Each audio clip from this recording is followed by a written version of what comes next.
मेरी नींद रोज सुबह अपने आप 6 बजे से पहले खुल जाती है। पुरानी आदत है। पर जब तक मैडम थीं तो एक आदत थी कि जब तक वो हमें कॉल न करती और हमें गुड मॉर्निंग न बोलती, हम बिस्तर नहीं छोड़ा करते। लेटे लेटे वो शायद 5 या 10 मिनट का रोज का इंतजार अपने आप में बहुत मीठा सा जायका लिए हुए होता था। वो भी जानती थी कि मैं जग जाता हूं क्योंकि पहली रिंग में ही फोन उठ जाता था। और उस तरफ से रोज वही एक बात, गुड मॉर्निंग मेरे गुड बॉय, उठो, जल्दी से तैयार हो, नाश्ता करो और ऑफिस में मिलो। इतना काफी होता था मेरा दिन बनाने के लिए, एक परफेक्ट दिन। लगभग शायद 6 साल बिना एक भी दिन मिस किए मेरी हर सुबह ऐसे ही होती थी। जिस दिन छुट्टी होती थी उस दिन बस ऑफिस में मिलने वाली बात नहीं बोली जाती थी। 17 नवंबर 2010, उसकी शादी से ठीक 5 दिन पहले ठीक ठाक सी सर्दी थी। हम उस समय 3 बैचलर्स एक साथ रहते थे, 3 कमरे के बड़े से घर में, मगर मैं उस दिन उन 3 कमरों में अकेला ही था। बाकी दोनों छुट्टी लेकर घर गए हुए थे। हालांकि मेड मेरा खाना बनाकर गई थी, मगर उन दिनों तो मेरी जिंदगी टाइम बम की तरह थी जिसकी उलटी गिनती शुरू हो चुकी थी। ऐसे में खाना हलक से उतरता ही नहीं था। रात के 11 बजे थे। फोन की घंटी बजी। देखा मैडम की कॉल थी। फोन उठाया और बोला, हाँ दुल्हन आंटी। वहां से तपाक से जवाब आया, ए आंटी किसको बोला? और हम दोनों ठहाका लगाकर हंस दिए। खाना खाया? मैंने कहा, हाँ खा ही लिया। खा ही लिया से क्या मतलब? यार मैं वैसे ही इतनी मुश्किल से खुद को संभाले हुई हूं, ऊपर से तुम खाना वाना छोड़ दोगे तो मेरे लिए और मुश्किल कर दोगे। चलो 10 मिनट में फोन करो खाकर। मेरे अंदर किसी ने रॉकेट इंजन लगा दिया शायद। मैंने तुरंत खाना खाया। 10वां मिनट तब हुआ जब मैं फोन लेकर उसको मिला रहा था। पहली घंटी में ही फोन उठ गया। हाँ खा लिया? मैंने कहा, हाँ। Good boy. जीवन में मुझे इससे पहले भी मुझे तारीफ मिली और इसके बाद भी इनाम भी मिले, मगर वो जो उसके मुंह से गुड बॉय सुनने में जो मेरे होंठों पर मुस्कान आती थी वो फिर कभी नहीं आई। तुम्हारे बिना जिंदगी सोची भी नहीं थी मैंने। सोचा था किस्मत कुछ साथ देगी तो। उसने एक लंबी सांस छोड़ी। खैर छोड़ो और बताओ क्या हाल है? मेरे हाल पूछ रही हो? 6 साल दूर से सिर्फ तुमको मुस्कुराते हुए देखकर गुजर गए। कितना अच्छा होता ना कि जिंदगी इस 6 साल के दायरे से बाहर ही नहीं जाती। ये कहकर मैं खामोश हो गया और टीवी के चैनल चेंज करने लगा। हालांकि रिमोट लेकर मैं सिर्फ बटन दबाता जा रहा था। उस पर क्या आ रहा था उस पर ध्यान ही कहां था। टीवी को म्यूट किया हुआ था। मैंने सिर्फ उसकी सांसें सुन रहा था। मैं एकदम खामोशी थी चारों तरफ। पता नहीं कितनी देर ये खेल चलता रहा। मुझे लगा मैडम सो तो नहीं गई। मैंने हल्का सा झूठ मूठ का खांसा। वो तुरंत बोली, जग रही हूं, तुमको सुन रही थी। पर मैंने कुछ बोला ही कहां। तुम जब नहीं बोलते हो तब बहुत कुछ बोलते हो। इतने सालों से यही तो रिश्ता रहा है हमारा। सुनो, ऐसे ही रहना हमेशा, कभी बदलना मत। इतने ही स्वीट, इतने ही इनोसेंट। तुम्हारी सबसे बड़ी खूबी तुम्हारे अंदर जो दिल है वो एकदम बच्चों जैसा है। उसको इतना ही साफ रखना।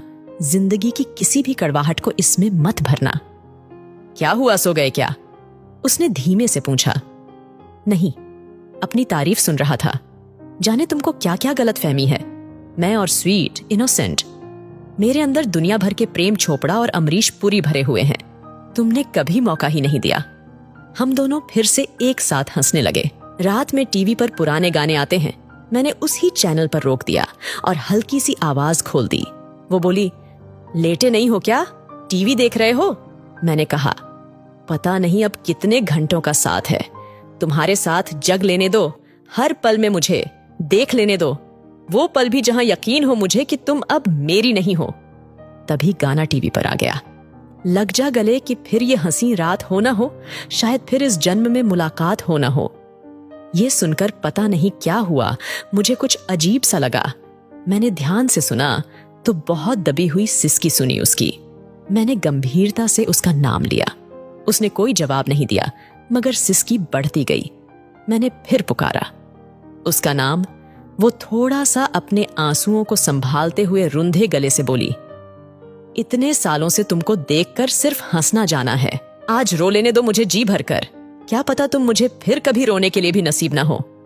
उसकी बात का मेरे पास कोई जवाब ही नहीं था। अगर कुछ था तो मेरी भी आंखों के किनारों का गीलापन था। मैंने टीवी बंद की और वहीं बैठा रहा थोड़ी देर। न उसने कुछ कहा और न मैंने। उस समय यूं लगा जैसे दुनिया में सिर्फ हम दोनों ही थे और बाकी सब शून्य था। उस समय मैं उसकी धड़कन पहचान रहा था, क्योंकि उसकी धड़कन के साथ मेरा भी दिल धड़क रहा था। बिछड़ने का दर्द था उसमें। मैंने चुप रहना उस समय बेहतर समझा और अपनी आंखें मैंने जैसे ही बंद की ऐसा बांध टूटा उनमें से कि जाने कितने साल के आंसू थे जो रोक के रखे थे, शायद इस ही दिन के लिए। कॉल कट गई। पता नहीं क्या हुआ, मुझे पलटकर कॉल करने की हिम्मत भी नहीं हुई। मैंने मोबाइल कुर्ते के जेब में रखा और मुंह धोया। फिर रसोई में गया और चाय बनाने लगा। पता नहीं, इस समय उसको देखने की हुड़क बहुत तेज हो गई। 6 साल तक उसकी मुस्कुराहट तो रोज देखी, मगर उसका एक भी आंसू नहीं देखा। यही वजह थी कि उसको एक बार मैं अपने नाम पर रोते हुए देखना चाहता था। इतने में मेरा मोबाइल बजा। मैंने जैसे ही उठाया, उधर से आवाज आई, मुझे माफ कर देना, मैं अपने माँ बाप की वजह से ये शादी कर रही हूँ, तुमको तो पता ही है। सब मैंने जवाब दिया, पागल हो क्या, इसमें माफी कहाँ से आ गई? तुमने जो किया उस पर गर्व है मुझे।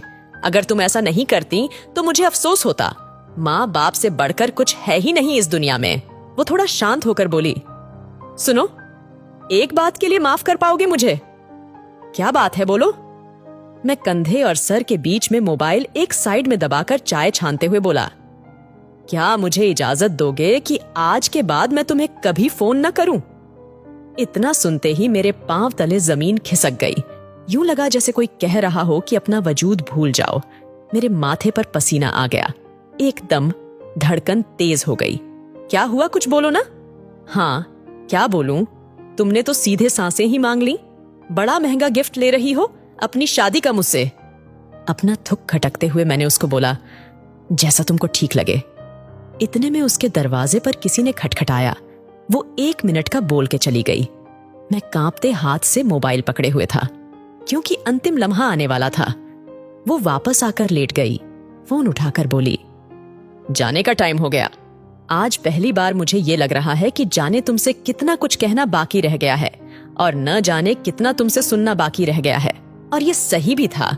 6 घंटे की उस कॉल में ना तो उसके पास ज्यादा कुछ था कहने को और ना ही मेरे पास, मगर उस दिन ना उसकी बात खत्म हुई और ना ही मेरी। वो मेरा नाम लेकर बोली, लव यू, और मैं रुंधे गले से लव यू टू बोलकर सर से पांव तक कांपने लगा। अब तक ये अंत का इंतजार बहुत बुरा था। ना उसकी हिम्मत फोन काटने की हुई और ना ही मेरी। मैं फोन को लेकर बालकनी में आया। 18 नवंबर सुबह 5:02 पर मैंने खुद ही फोन काट दिया। सामने से सूरज निकल रहा था। उस दिन फिर मेरी सुबह उसके साथ हुई थी, मगर शायद आखिरी बार।